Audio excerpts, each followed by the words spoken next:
G'day, Simon at South Sea Cars and Coffee. I am with Jim. What number is this now? 6 or 7. He says 6 or 7. I think it's more like 8 times he's won Car of the Week, Motorcycle of the Week.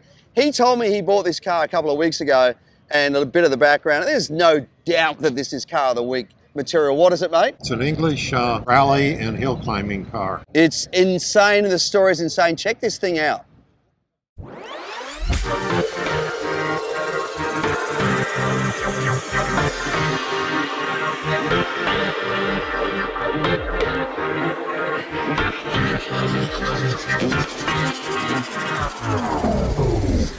So Jim, when you first told me about this car, it started off as a one-off that ended up, they put in production, right?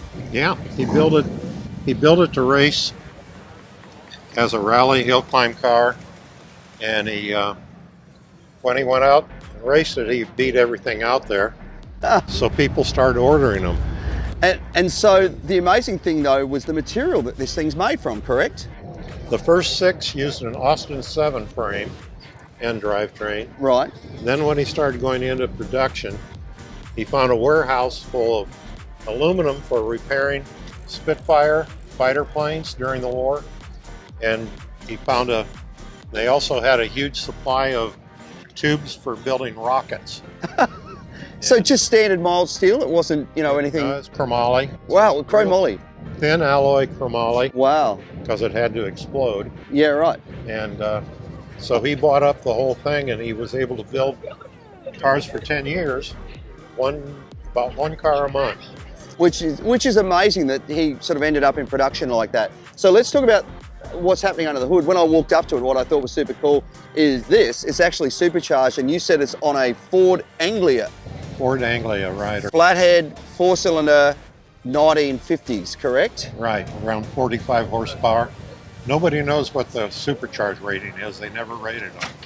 Isn't that interesting? I wonder how much boost they were running on it. Yeah, according to the book, it's supposed to be between 6 and 8. Oh, really? Yeah. Which is a fair amount of boost. A single SU sitting up there feeding it, which makes it nice and easy to keep running. And interestingly, I like the oil that's up there. And I asked what that was for earlier, and you said to keep things like all the little linkages and everything lubricated. Well, lubing the back of the that supercharger and the top of the SU, of course.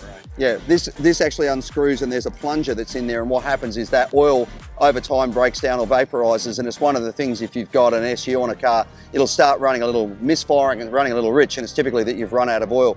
How do I know that? I've owned 2 cars with SUs, one with triples and one with twins, so I'm a little familiar with rebuilding those. What else we got here? Unusual thing. The carburetor bolted on the back of the supercharger goes back to the firewall. The air cleaner is inside. Oh, look at this. So if we come in here, the air cleaner's in. And I tell you what, it's a bit hard to see up in there. Let's see if we can get a look at it. What's great about that is people often put air cleaners right over the top of their headers and their exhaust system. And what don't you want when you're feeding air into an engine? Warm air, right? So very, very clever. Let's talk about something else. Let's talk about the size of this gas tank and also the wheels that are sitting on the back. Okay, because the car wasn't really built for driving on the streets, it was built as a hill climber. The gas tank is 16 gallons where normally it would be about 8. Yep.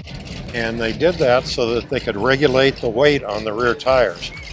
It has larger tires and wheels on the back than the front.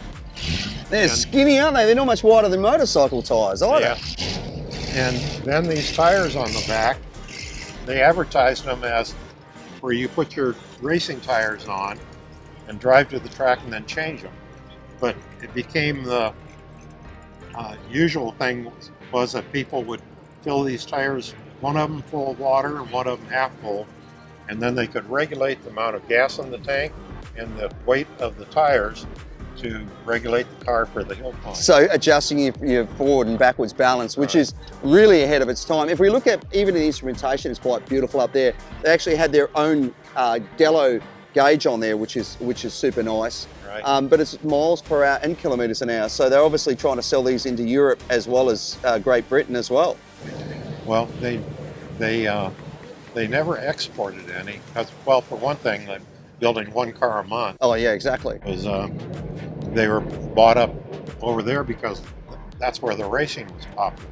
You can see here how they not only do they have the tube frame from the rockets, but they put a tube framework, unit body, and they just pounded the aluminum over. You can see where they just hand pounded it. Yeah, just looking down in here, the linkage on the shifter, I jokingly said it looks like something out of a Pagani.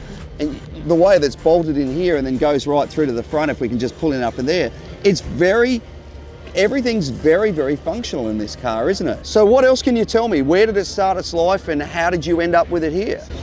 Well, I own 3 Jupiters, Yep. as you know. Yes. Well, I found another one for sale in Connecticut. And when I called to talk to the guy about it, it turned out it wasn't as good a shape as what I really wanted. But then he says, I guess you like unusual cars. And I says, yeah, I really do. And he says, well, I got the car for you. So he sent me pictures of it, and I've got a box of about 20 pounds of literature and racing history from the car. How great. And in order to race these things with the Antique Automobile Club, Oh, look at that down there. you have to be certified that it was a race car when it was new. And you can see that one right there says Certified Competition Race Vehicle. Yep. So There's some other parts on here that I've seen from other cars. This style of shock. I'm trying to think where I saw those on a similar vintage car as well. well, we saw those on that Rolls Royce that was here. a few That's what weeks it ago. was. You're right. You see, Yeah. I knew you would remember. Well, mate, this is a great car, very worthy of Car of the Week. And once again, adding to your Maguire's collection, you get this Maguire's complete kit, which includes the hot shine foam, the quick interior detailer, the perfect clarity glass cleaner, ultimate wash and wax, hybrid ceramic detailer, and the microfiber. Keep this beautiful, beautiful, beautiful Dellow in the wonderful condition it's in. I guess you're going to need some metal polish on this thing. You know, all these dents right here? Yep. Yeah, like I just call that battle scars. They are battle scars. Well, mate, it's beautiful. Thank you so much for bringing it out and congratulations once again. All right, thank you.